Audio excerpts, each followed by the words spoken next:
Daniel Linhart, how are you? It's good to George, see you. how are you? We are in a different environment today.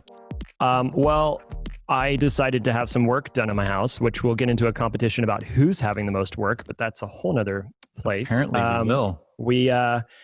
We were having our floor sanded, and I thought it was going to be done before we had to record, and they just literally were starting 5 minutes before we had to, do this. So I think you could have just leaned into it, even moved closer to the sander, like actually just followed the guy around. It sounds like somebody in my house has a really giant bass, like a car that drives by and they have there's subwoofer in the back of their car. It sounds like house. It just has that low rumble.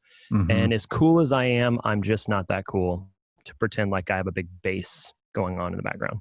So I don't know how to transition. You want to try to bring us in? Yeah, well, we have a really exciting episode today with two of our favorite people that we've gotten to know over the last, it's kind of crazy, it's been over a year now. It was March of last year where we got to really spend some time with some folks at Form. We have Matt Johnson and Mark Harland with us. They are the directors of Form, which is a product studio, consulting studio in the UK.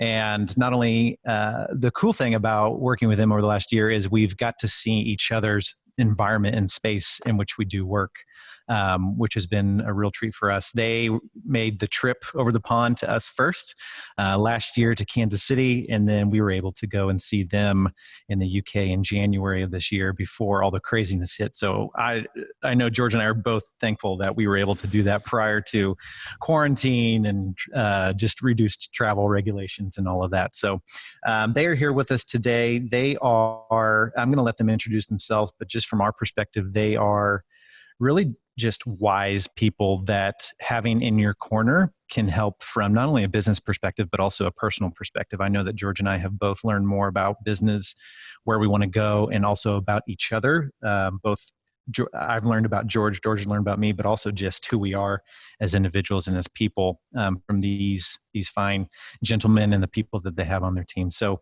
Matt, Mark, thank you for joining us today. It's an absolute pleasure. So I'm so excited. Yeah. I'm having a hard time controlling myself. Dan, you strap in, ladies and gentlemen. Yes, this is something I've wanted to do for such a long time, is have a conversation with you guys. The experience of working with you over the last year is no less than transformational. And you can take these quotes and go plaster them everywhere, because the reality is not only, I think Dan put it, not only for our business, which you've been working with our other leaders and with us and helping us really refine who we are, but also for us individually. It really has been incredible to get to know you, to know your hearts, to know your passion for people, for strategy. So I'm so excited for you to actually explain what the heck you guys do. Because I'm not exactly sure I could even tell you. Once you experience it, it's incredible. So I'm excited to sit back and hear you describe what is Form and who are the two of you. It's wonderful to be here. We are sitting in a lovely attic in Liverpool in the United Kingdom, and we spend our lives in a very privileged position, George and Dan. We get to work with some of the world's most admired digital, creative and technology businesses, helping with their strategic direction, so mapping out commercially their propositions, where they're going, who they're connecting with, but also equally as important to us is equipping their leaders to bring their very, very best selves to their workplaces, to their lives, to their families. So we feel very privileged in the work that we do. And we kind of look at it really, really as kind of two pedals on a bike. So a bit of a strange example there, but if you're going to go and do some serious cycling, which I know you guys like doing, I do. You're kind of not going to do it with one pedal on a bike. So you've got strategy as kind of one side of the bike, that businesses need to be super smart around their proposition, how they connect with customers, how they actually articulate what they sell and why it actually matters to their customers. But there's another pedal to a bike. So Mark, what's that? Well, it's the people. And if Matt feels it's a privilege to work with these great global companies, it feels a privilege to work with Matt. If the people thing wasn't driving the heart of our business, we wouldn't be able to do what we do, because we understand the importance of people within any organization. And it sounds really trite to say it these days, because everyone's saying the most important asset within your business is your people. But there is so much more than that to go at. And some of the work that, as you know, we've done with you guys demands a huge level of not only vulnerability, but humility too, as we work in a context of trust with each other to walk alongside each other. And that relationship is then developed between us, and the way that's come out with between Crema and Form. When that happens across our people, across our organizations, right throughout every level of our organizations, then we see people begin to thrive and live the best version of themselves. And one of the most exciting things we've journeyed in is seeing how we can align the individual story with the story that the company is saying about itself. And when those two things are aligned, it's a lovely thing, and people really do begin to thrive, and then organizations thrive. So that's the second pedal on this bicycle. I love it.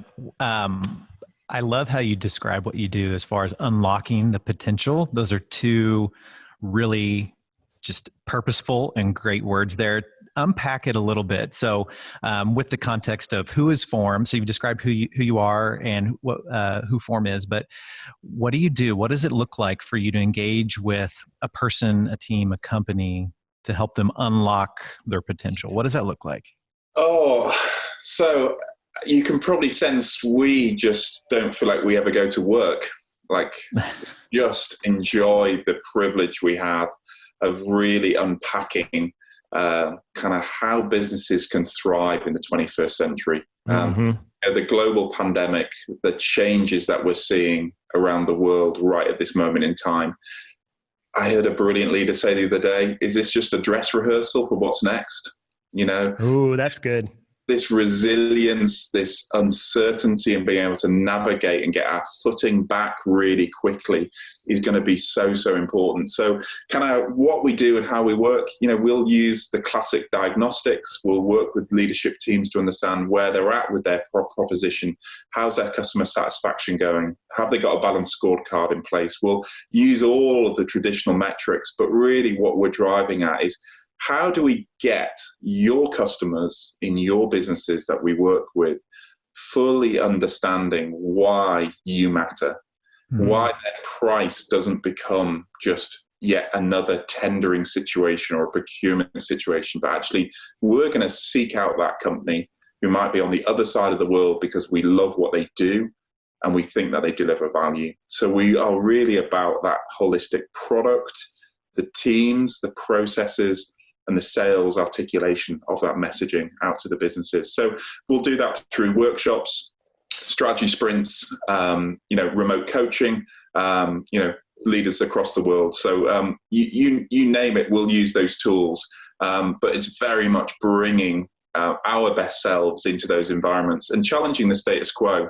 We're not interested in working alongside leaders that are happy to kind of just be stuck, frozen.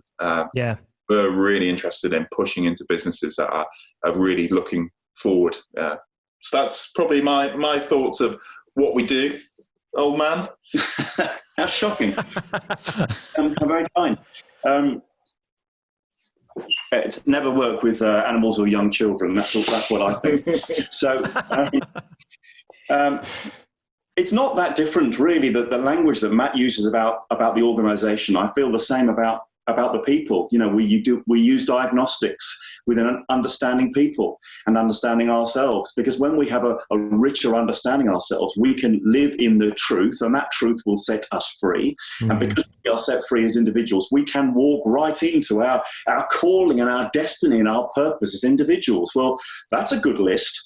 You know, and when we create in our organizations, when we create a psychological safety, our teams bring themselves, because they're not frightened about their self-regard, they're being battered. They're not frightened about their status being reduced. They're not frightened about their career being limited. It's the opposite of that. They know their career is going to be enhanced and enlarged. They know their status and self-regard is going to go up, because they're able to make a successful contribution in not only their own lives, and in the lives of their companies, but also broader than that. And that's the adventure, I think, of businesses have now got, actually, in a far greater, it's being brought into a far greater focus in how our organizations can overflow and impact for good in their communities and globally.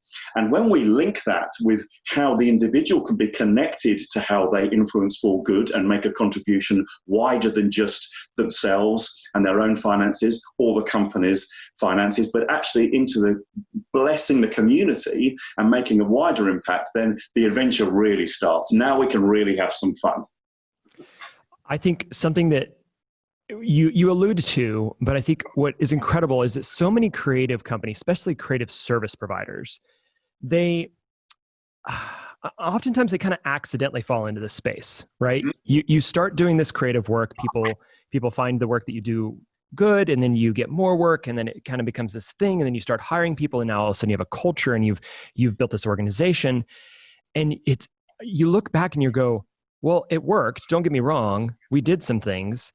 But I don't know how it worked. I don't know why it worked. I don't know how to help these employees or our clients flourish.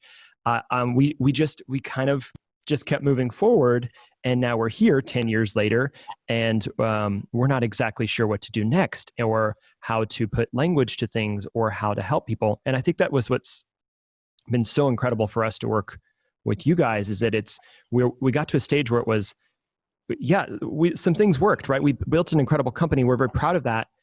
And we want to push even further in. And you're both from the workshops and the coaching and from the mentorship, there's just this ability to kind of take and go further and deeper in, which is maybe some language to steal from something else. But this idea of being able to say, man, you still have so much potential to unlock, which I think that language is great. Even 10 years later, right? Even when you feel like you're maybe hitting your strides. Yeah, you're just getting going. Yeah. Right. Yeah, which is so exciting. The mystery begins to unfold, right? Mm-hmm. Yeah. I can promise, having met you, George, you are a mystery. and that in itself is exciting, right? Because we can explore mystery it. or enigma? Which one did... Both. Both hands. Yeah. He's probably an Enneagram 7. He wants it all. Mm-hmm. We know it. Us 7 stick together. So listening to you guys, two undeniable truths have surfaced. One, you are so much more intelligent than George and I, which is why we love working with you. That's number one. Yep. Number two is the level of passion that comes from it. You can just hear it in both of your voices. So if you wouldn't mind, give us just a quick bit on where did that passion come from? And it may lead to, here's where I started and this is how form came. But where's that passion of strategy and unlocking business potential and unlocking the potential within a person come from? Oh, brilliant question. I'll start because my sort of CV is a little bit shorter than the granddad in the corner. Yeah, 25 years working in the digital creative tech sector, fell out of uni, few mates, we set up a digital transformation business. We're very fortunate. This was back in 1997. Can you imagine the word digital transformation being used then? Mm-hmm. And we got going and we got in our stride and we started to run, and we ran hard for a lot of years. And we enjoyed unbelievable success. And that really kind of cemented my understanding and passion for business, about how you grow businesses that will sustain way past kind of founders' involvements, that they will last the test of time and will create legacy. I then took a decision about 7 years ago to step out of that, which was a really challenging decision to make as a founder of a business. Did a management buyout to the team that were there. and then stepped out and really spent about 3 years of my life working as an NED, an investor, getting alongside business leaders and really starting to unpack, well, what makes those businesses that kind of go from good to great? We've all seen it. We've all read it. What is in that DNA within that mid-sized businesses, those businesses at 50 to 250 people? What's the magic ingredients that need to be kind of finessed, nurtured, developed, and treating it much more like a gardener? So rather than it just being like, what's our next quarter's results, going, hey, we might need to leave that field out there for a couple of years and just leave it. Like we've overstretched that team for the last 6 months. Why don't we just say to them in January, take a week off? Like you guys have more than delivered for us. So just trying to think about different models, different ways of doing things. And then I've got a huge heart for global kind of development. So I'm also co-founder of an organization called B1%, and we encourage people to give 1% of their income each month to causes that eradicate poverty. And we work with some of the world's most admired, smartest NGOs out there, working with the world's poorest. So that's where I split my time. So that's me. And back in 1901, when I first started my journey, none taken, Matthew. None taken. It looks good for it, there, guys. Oh man, you were rocking it. Yeah, sure. I too started up an agency in advertising and design, and that was before there was anything such as online. I had to work out and learn what a PDF was. Who knew? So yeah, I'm quite old. However, as my career progressed, I began to see that I really cared much more about the way that people worked and the way I could help them meet life and all its challenges than come up with a crazily smart strapline. And believe me, I have come up with a few.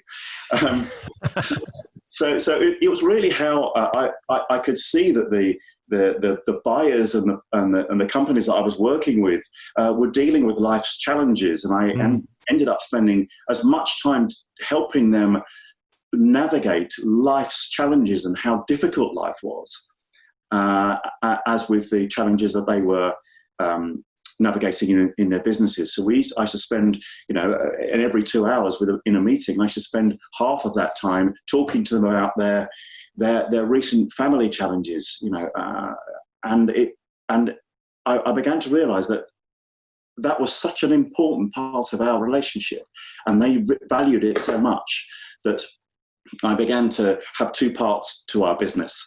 One was the creative and design stuff, and one was the people side of it.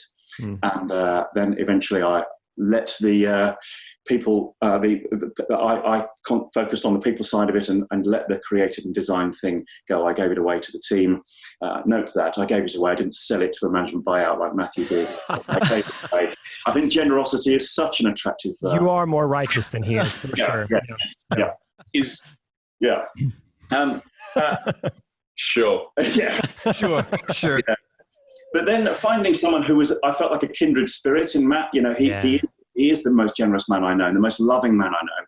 And therefore, to be able to work alongside him, and he gives me space as the aged mystic in the corner, to be able to go and work with people, to be able to dovetail in business strategy and commercial strategy, and yet enable people to live their best version of themselves, where that then adds into the commercial delivery of an organization. So it's not just a sort of a therapeutic nod towards caring for people. No. It's actually a core part of business of Form, and a core part of the way Form delivers itself into its client base. That we understand that this is the other pedal on the bike. If it's out of whack, it will cost the business. The won't operate as effectively. And so creating that dynamic where leadership and owners of businesses can really grapple with the personal challenges that they're feeling,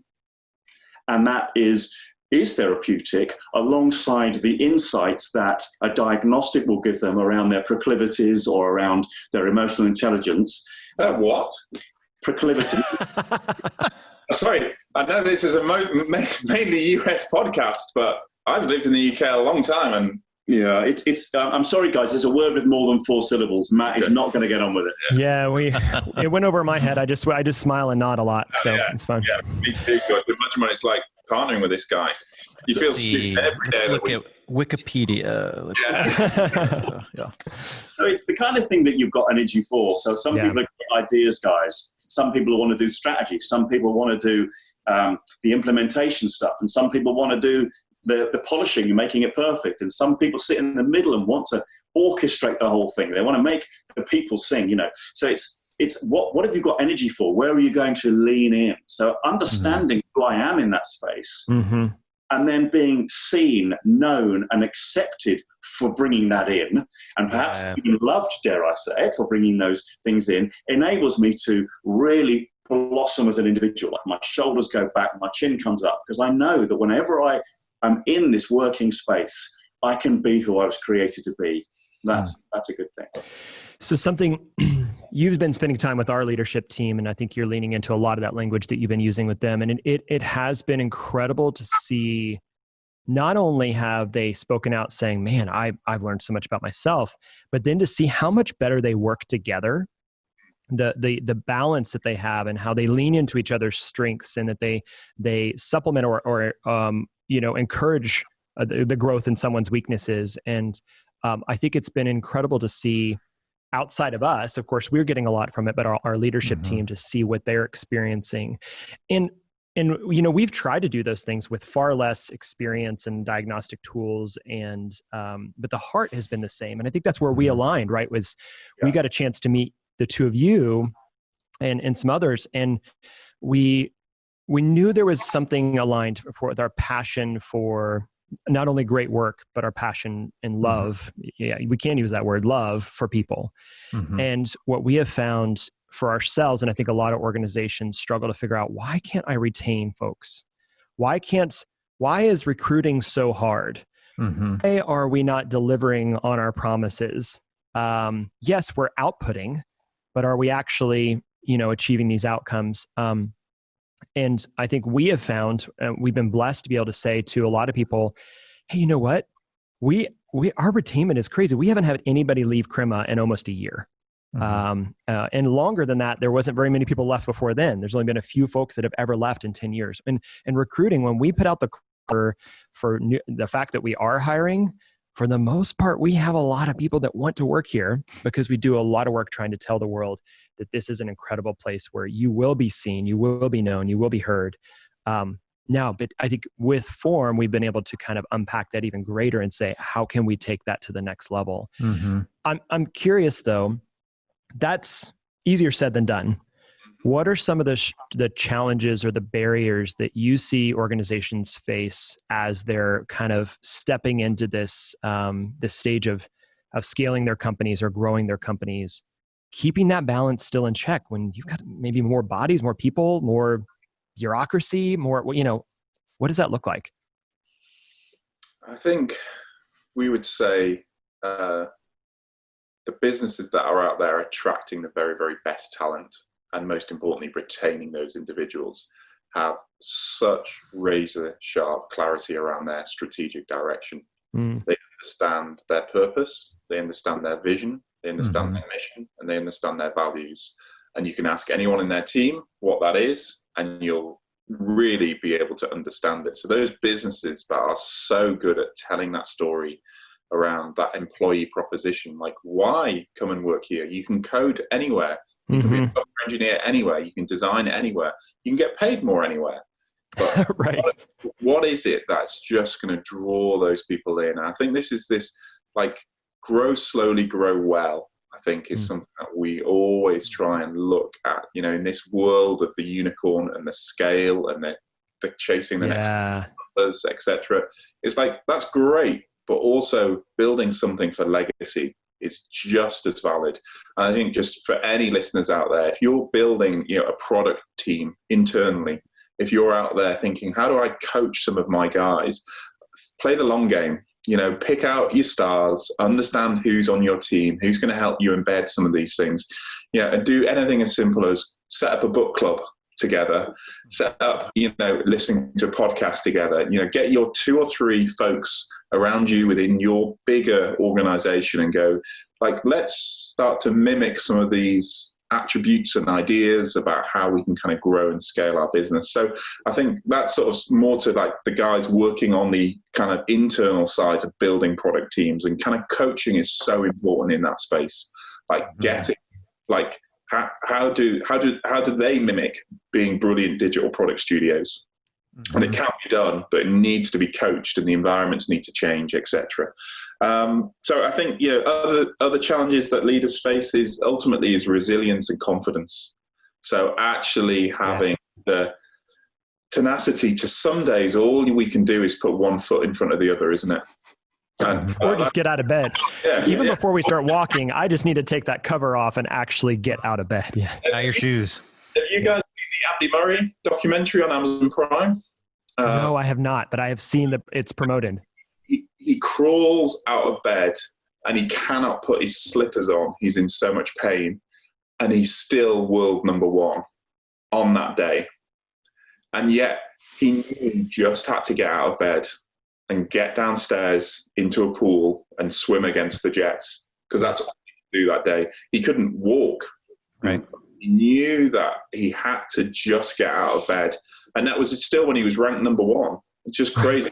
Fantastic documentary of resilience and perseverance, if any listeners are kind of interested in kind of tracking those types of stories. So I think, kind of clarity and then confidence and resilience are sort of 2 that jump out for me. What about you, Mark?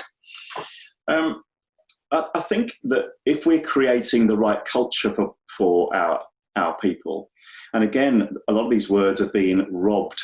We've lost them. We need to take them back, really. But when we're creating a culture where there's grace for not knowing, there's grace to try things and fail, and there's no shame and humiliation in that, where there's play and there's the potential of doing some good work, and we don't know, we're trying, we're all in this together, like we were saying before about the mystery, because we haven't got it all nailed down. We're trying together, not knowing what the outcomes are going to be. I think these are the kind of cultural aspects which really help us explore the future of scale, because it's limited. It's not boundaried to one person's view from the top of the size and the shape. It's a collective understanding. And because of that, it's multipliable.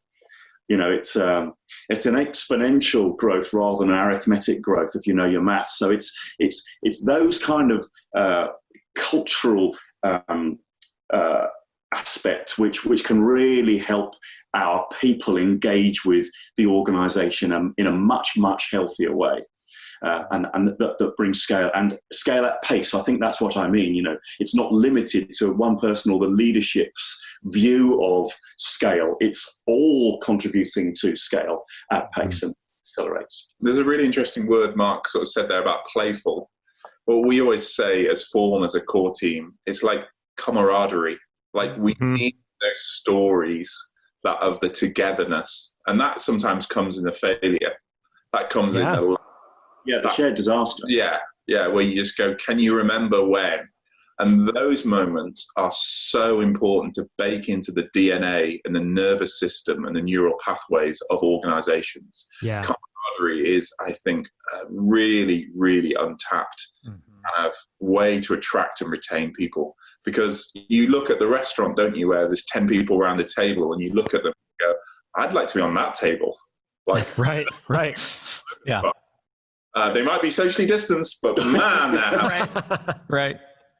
I think something really interesting I heard there between both of you is that, Mark, you mentioned exponential. And so this idea that if you really want to get your organization to where it's not 1 + 1 = 2, but it's 1 + 1 = so much more than 2, is it takes scaling is not, it is a game of numbers, but it's so much more than a game of numbers. It's also, because even Matt, you were talking about clarity. It can't just be the leaders that have clarity. I feel like there was a saying that I heard a long time ago from an advisor is that if you don't know where you're going, any path will get you there. And you don't want to be on any path. You want to be on the right path. And I think that to be on the path of where you want to go, it just can't be the people that are out in front, knowing where we're going, everyone on the organization, everyone in the culture.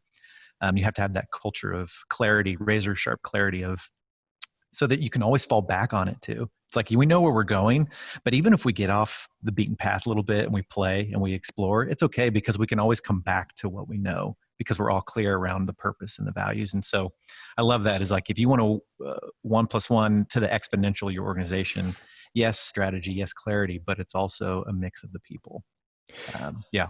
But so many companies, I mean, we've been having a lot of conversations. I've been testing a lot of this language with other people, and we've been looking at coaching and some ways that we can help people with their product team culture as well. And one of the things that we hear almost the most, especially if you're talking to practitioners, the folks that are on, the kind of ground level, is they'll basically say, that sounds amazing and I want that, but my leadership will never allow that to happen.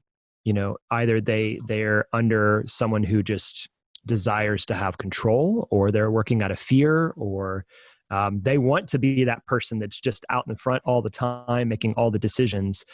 What do you say to those folks that are maybe in a culture where they're really, I'm pushing you a little bit, maybe into an area that's hard to answer, but to those that are being challenged by the environment that they might be in? And also, how have you seen leaders really shift their posture from being where I don't know how to work in a way that isn't just about every decision goes through me, or you know what I mean?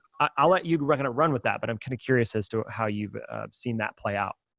So we're going to both want to say a lot about this, but I'll kick us off. It's about persuasion and influence. All of us are in sales, wherever we are, whether you're working in reception or you're the CEO of the organization. We are all in sales. We are all, Monday to Friday, even the weekends, selling, communicating on dating apps, on communication of how we're perceived within trustee boards. We're always putting out there this view. And I think the advice that I give to folk, and it's not an uncommon question, George, it's a brilliant question, is like, but my leadership teams just don't get this stuff. Well, if you feel like you are in the right place, that's the first question to ask. Get some coaching is, am I in the right place that I can actually thrive? If the answer is yes, for whatever reason that is, then get to work and have some real excitement about how you influence those people. So I'm working with a younger leader at the moment who's absolutely in the right place, but we're having such fun at influencing those people around him to make sure that they can sort of see where that trajectory is for that individual. So that's my view. Right, I was just having to write some notes there. My perspective is that if you're in an organization where someone is in a senior significant role within the organization where they have control and they want control, and they need to be right. We've all heard about psychopathic bosses and narcissistic bosses. I get all that. What we know is that is an illusion. Control is an illusion. No one could have foreseen COVID. Well, Bill Gates did 3 years ago, right? But right. Yeah, he doesn't apply. He's on a different plane. It's fine. Okay, so control is an illusion. We can't predict what's going to happen even tomorrow, let alone in 5 years' time. And people who right all the time are going to restrict organizations. Now, if you're in one of those organizations, to be able to bring yourself fully into it needs a lot of courage. You need to have a lot of bravery. But in the same way that we would understand the phrase, a person's gift makes way for them, your ability to be able to bring yourself even into an environment of control is really important. And we'll coach a lot of people to do that. How do they deliver themselves in a non-offensive way up against the controlling mechanisms to pull the thread that is control is about insecurity, normally delivered by insecurity and fear. So we create secure and safe environments for people to be able to pull those threads away, pull at them, and then deliver themselves into it to model something different, to model something new. And life has an odd way of throwing particularly large curveballs. doesn't it? Right? Mm-hmm. And so to use that language and to walk alongside people without being destabilized when those curveballs come in gives you currency when the next one comes in, because it's not about you having all your ducks in a row and understanding everything and having all the answers. It's much more about how I adapt and how I absorb the unexpected. There's a chap I know, a tall guy, who immediately says, when there's a complete disaster, he says, "Mark, how fascinating." Now, what I know, when he says that, I have to strap in because something really challenging has just happened. And Matt's first reaction is to say, "How fascinating," rather than let the bomb go off and try and run around and try and work everything out. He just sits back and absorbs it a bit and says, "How fascinating." You see, and that ability to not have this tense, high control, really tense approach to things, but it's far more relaxed. A bit like Andy Murray going swimming. What he's doing, he's untensing all those tensed up muscles, enables us to be able to influence at the highest level, because we don't get rattled. When all around are losing their heads, we say, "Ours, my friend." That's it. And that being able to survive and even thrive in the pressure cooker means that we can lead the way, because others will follow. When we've got a calm voice in the chaos, people will follow us. When we can surf over the top of the chaos, the troubled waters, people will follow us. And that's really important. And it doesn't matter where you are in the organization, right? It doesn't matter where you are in the organization. Yeah. That is a way of being. Mm-hmm. We want people who can exude peace in the storm. Mark's far more eloquent than us all. He's great, isn't he? But, yeah, we work with a clinical psychiatrist, dear friend of ours, Tarika, and he says, in really layman's language, which a more simpleton would understand, which is, we need to get off the dance floor and get on the balcony. And that's what this is about. We need to not be in the melee and the chaos right in the middle of our product teams, in a launch, in a go. We need to step up. So what's our routines and rhythms for stepping up? Is it meditation? Is it a run? Is it a cycle? What are you building into your daily, your weekly habits, which are making you make sure that you can survive this brutal world? You know, how are we all sort of addressing those challenges that we just need these release valves, don't we? We all need them. And I feel like we're very privileged to be part of, all of us globally, right at this point in history, that actually there's some opportunity for some ways of doing things that can be looked at that are differently, some systemic injustices that need tackling. And that's exciting. That is exciting. And it is about the behaviors we're going to walk out of these scenarios with, right? So how are we going to embody how caring we are? How are we going to embody kindness in our environments? How are we going to have grace for not knowing when people are struggling with different things? You know, these are wonderful opportunities where we are already learning different skills as old people like me who don't understand what Zoom is. You know, it's understanding that you've got Canaveral. Yeah, what is that? You've automatically got grace for it, right? Everyone's got a bit more grace for the sound not being right, or for the screen freezing. You see, and what I'm observing is that grace can exist when things start to be creating in the new model, being created in the new model. How can we grace and that kindness for the not knowing, for the old people that we've got in our organizations, for the new guys coming in who don't know how to even be an employee yet. You know, my son, bless him, has just taken his exams online. He's in the last month of being at university. He's been robbed of that last month on campus. He's done exams online with the people he sees every day are his parents rather than his peers. That's not good. That's gone bad, right, for the poor. Not at that stage of life. That's not what. That's right. And then he's going to try and get a job.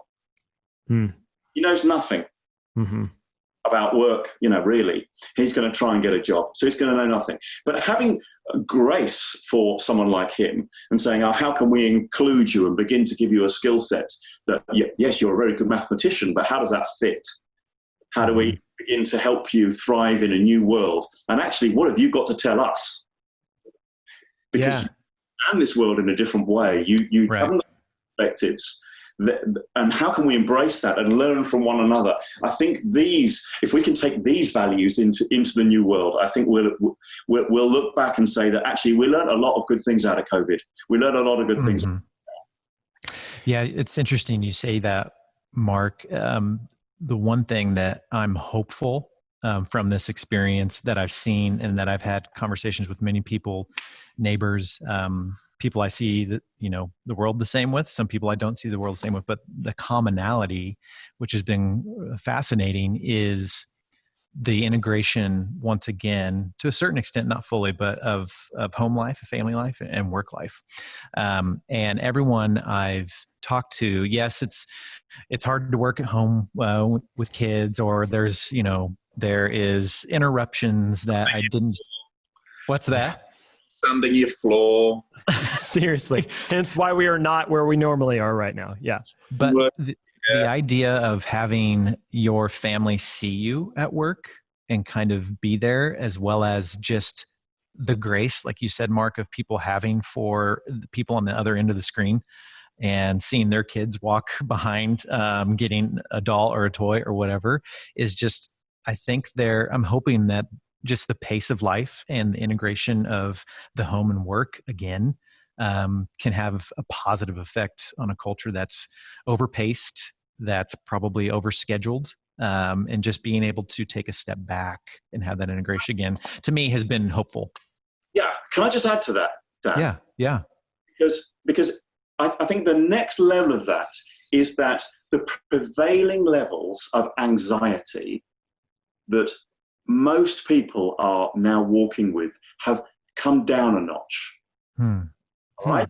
Now, I get that's not complete. I get that that's not a whole picture, but we have the privilege of working in the DCT sector, which means that in a lot of ways, it's one of the least affected industries, because companies are crying out for our skill set to be able to say, how do we navigate and accelerate our adoption of technology and digital skills to run our businesses, right? So we are privileged, and I get that. However, the prevailing levels of anxiety for us as individuals has come down because we are not running backwards and forwards delivering and picking up our kids, because we worked out that we're going to get online shopping delivered. My wife used to do most of our shopping, and she would go out 3, 4, 5 times a week. Now she goes out once a week. We're not. Mark goes out the other 4. Yeah, right.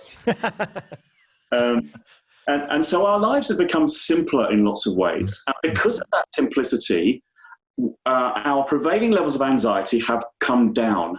And the reason I'm making this shape with my hands here, I've got one hand above the other, is we've arrived back in our window of tolerance for things. We're neither hyper aroused because we're just so anxious, we're running around like a mad thing, or we are so hypo aroused we've just almost resigned and we've got no joie de vivre. We don't want to get out of bed because we're fundamentally depressed, right? Right. We arrive back in our window of tolerance for things. The world is beginning to open up again. We're beginning to lean back into things because the overwhelm that we've suffered for the last decade or two has slightly reduced because we are limited, we are restricted, we're being kinder to ourselves, we're not consuming news 24 hours, we've sat with our families and binged, watched a bit of television, we've had more meals with each other. We've had more tolerance for our employees and our bosses. We've understood that as you say, Dan, when a child comes in wanting a bit of attention.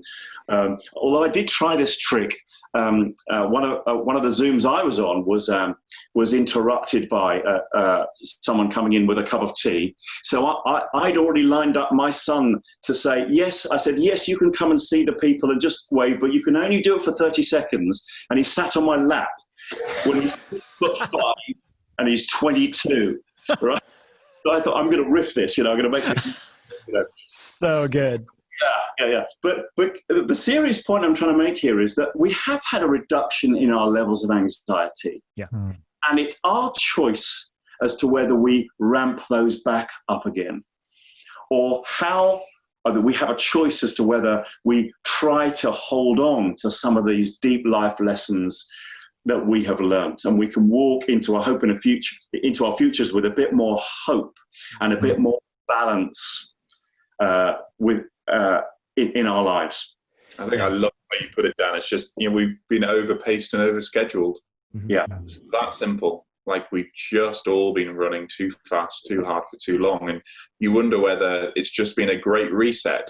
And the cry is, do we actually listen to the warning of being caught on the naughty step for 12 weeks? Yeah. Or are we just... Will this actually change anything? Once it opens back up, do we just go straight back and running back to the way things were? Or do we take the opportunity to see the world in a totally different way?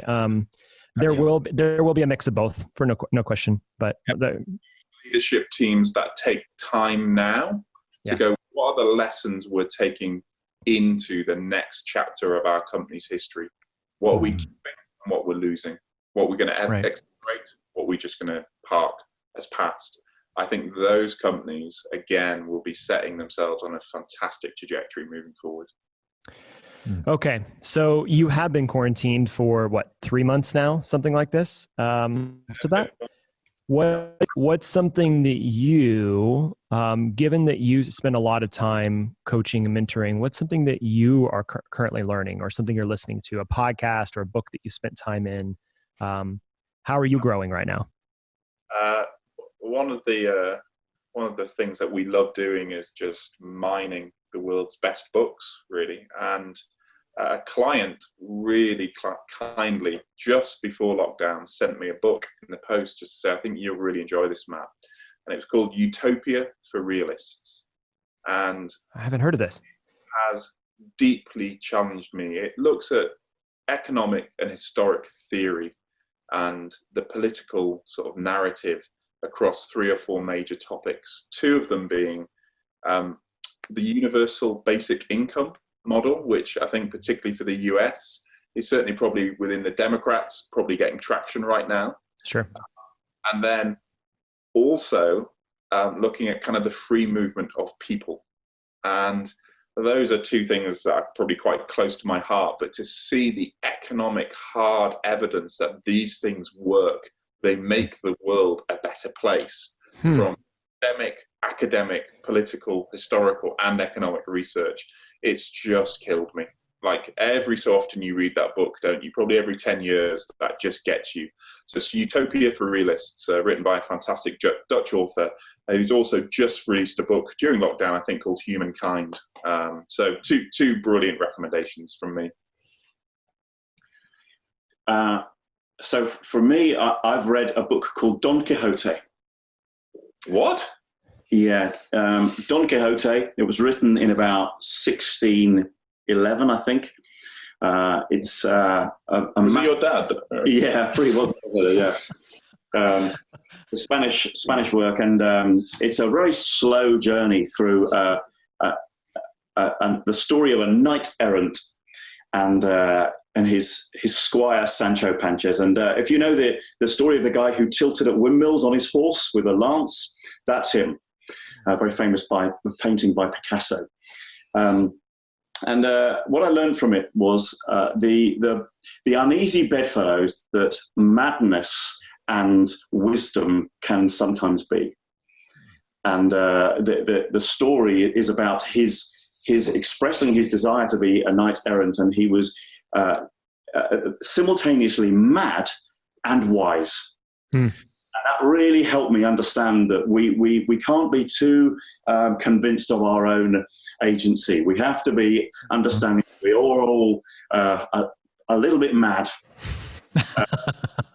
And, for someone who's walked down the a little bit mad road for quite a long time, and longer than you guys, I'm a lot mad. And it was just nice to be able to think that that's okay to be a little bit mad. I'm also reading a book called Hold Me Tight, which is a fantastic book about how attachment, how really we good as people. And it's as good for our marriages and our relationships and how we operate at work. It runs right the way through how we can work very healthily with one another. Yeah, my wife and I read the same thing. It's fantastic. Yeah, Sue Johnson. Yeah, brilliant book. And this is just another reason why you guys are incredible. Both of those book examples, those learnings are not what you expect, and also extremely both interesting and inspiring. So, well, gentlemen, I don't even know how to say thank you enough. You have been such an incredible part of our story at Crema, and I can only hope that others will get the privilege of getting to spend some time with you. We accidentally kind of like sought you out and found you and convinced you to work with some Americans, and that I think it's gone okay. I don't know how you feel. I feel like it's gone all right. But right. So I mean, there's days. Give it a strong 9.8 out of 10. All right. That is really good. Yeah. I'm going to review their account. Now, what's happening here? Yeah. No, but it has been such a pleasure to both get to know you, both professionally and personally. And it's not lip service. I mean, it's not lip service that where your hearts are for the work that you do. So I know we started off with you saying this is something that you don't feel like you have to go to work every day. This is something you just get the pleasure to do and the privilege to do. And that's obvious. And so thank you for being a part of our lives. I hope that this has been just even a glimpse into us convincing you to start your own podcast. So we'll get you there. We'll get you there. Out there, if you want to come up with some name titles, we're open. We've got a good name for it already. Yeah, we've got an okay name for it. Yeah. Oh, there's a option cliffhanger. 6. Option six. That's what you guys. You're option 6. Well, yeah, we'll let you be one ahead. Yeah, right. I love it. It's fantastic to communicate, to connect with you guys and the teams and the customers you serve so passionately. So thank you for letting us be part of that story. We do appreciate it. Yeah, very much so. And Dan, I believe we've got our one-to-one next week, so make sure you've done your homework, right? Absolutely. And that's what it's actually like. That's right. Well, everyone, thank you so much for listening to another episode of Option 5. If you haven't already, make sure that you subscribe to either the YouTube channel or to wherever you listen to podcasts. If you can, go over to iTunes and leave us a 5-star review, because we get to talk to such incredible people like Matt and Mark. I mean, that deserves 5 stars. So go ahead and do that for us. And be sure to share this with your peers, with your bosses, with your team, with your mother-in-law, and anyone else that seems right to care for people and for the flourishing of others. Like we always say, Crema, and you guys helped us with this, we believe that creativity, technology, and culture can help individuals and organizations thrive. And so we're happy to be doing that through this podcast and through what we do at Crema. So if you want to learn more about Crema, go check out crema.us. Thank you guys for joining us, and thank you everybody for listening. We'll see you next time. Yeah.